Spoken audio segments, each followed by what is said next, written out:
I have to mention before the video starts, if you just want to see the finished product and not the transformation, skip to this timestamp on the screen and it will take you there.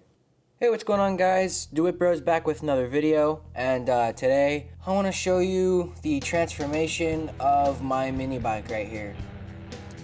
It was pretty cool. I liked it.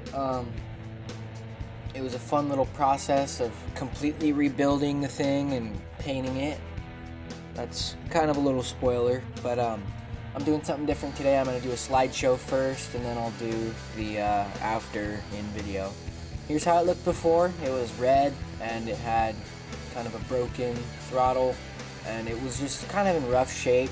It ran into a mailbox before I got it, and that's why the fork's bent right here. There was no fenders on it, so there's just fender mounts there. Same with the rear fender. I kind of mounted this really janky on there because I knew I would probably end up painting it later on. But yeah, let's get started with the transformation of this thing. First, it was on this picture right here, you can barely see it, but I got a bed frame from this thing at our neighborhood called Dumpster Days, and you just get anything out of the dumpsters that people throw away. The saying, one man's trash is another man's treasure. That went for me. I picked up a bed frame, and the corner end of the bed frame served as a header, and it was so loud. So first off, it was welded onto the exhaust manifold, and I just got a baffle and some stainless steel, and I clamped it onto the baffle, filled the baffle with steel wool, and just slapped it on there and gave it a wrap. Definitely looks a lot better with the wrap than without, even though the wrap is kind of sloppy. So then I started to take it all apart. I welded this metal plate on here just to give it some pizzazz, I don't know. But the last things I left on there were the wheels, just because it was 11 o'clock at night and I had some fun rolling up and down the driveway. And then I cut these fender mounts off. That's not in any pictures here, but I cut these off. And then this is the color that I wanted to paint the bike. So I started small, and I chose the flywheel cover to paint first because, well, it was small and I could redo it a lot easier than having to redo an entire frame. So this is the color that you'll see throughout the rest of the video. You won't see any red from here on out. I painted it this blue to match my great-grandpa's pickup, which I'll put a picture up right now. That's the pickup. And this is the internal of the pull start. That's where the rope goes in and around. So I put that inside of here, so when the sun shines on it, it glistens real nice. And I also, in the meantime, while I was painting this and waiting for everything to cure, I installed a lightweight flywheel that's balanced, and it has an 8-degree timing advance on there. As you can see, my spark plug wire is red instead of black like stock. It's a different ignition coil on there. So that's that. And then this is the finished engine. I put a stripe from the bottom of this trim to match the stripe on here. As you see, it's not even because I wanted it to match this stripe. If you saw it from the side, it would be a straight stripe through the whole thing. And then I started primering and painting the frame, and primer and paint the forks. They are upside down, by the way. That's not right side up. So I started putting everything back together. It's starting to look more like a little mini bike now, but it's not finished, so I gotta keep going. So I started primering and painting my tanks. That's the finished tank on there with the seat and everything and the front wheel. I kind of got anxious and started putting all this back together. The engine and everything's just laid on there just to see how it'll look finished. So that's how it's been looking so far.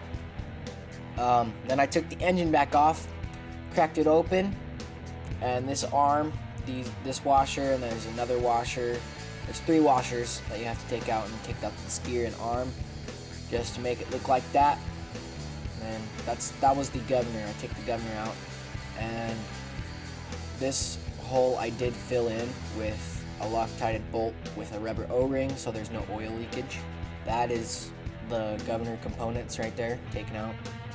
So then I started painting my handlebar accessory kind of things. I painted my kill switch silver to match the air box and the pull start. Same with my brake. That's the rear of the brake. There it is on the bike. This is the fuel filter that I put on there because I do have some rust in that tank and I don't want to make my engine run lean or anything like that.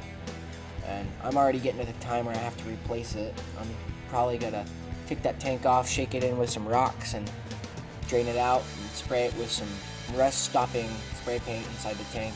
This is the first time it ever ran, like the first run it ever had since I rebuilt the whole motor pretty much.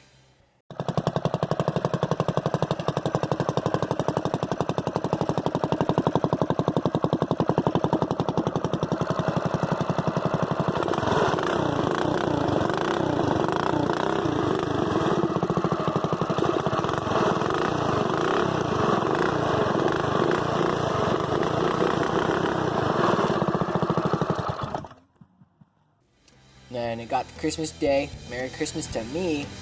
I got new grips, a plate which I will polish, a sprocket which I will polish, and then all the throttle components and a brake caliper.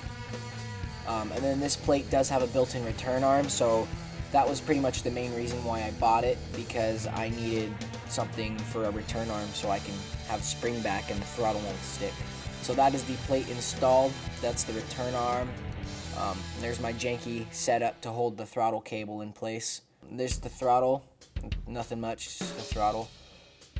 Here's the sprocket on there with all the chain and everything, and the brake caliper. And that leaves us to where we are now.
Alright guys, that's about it for today's video.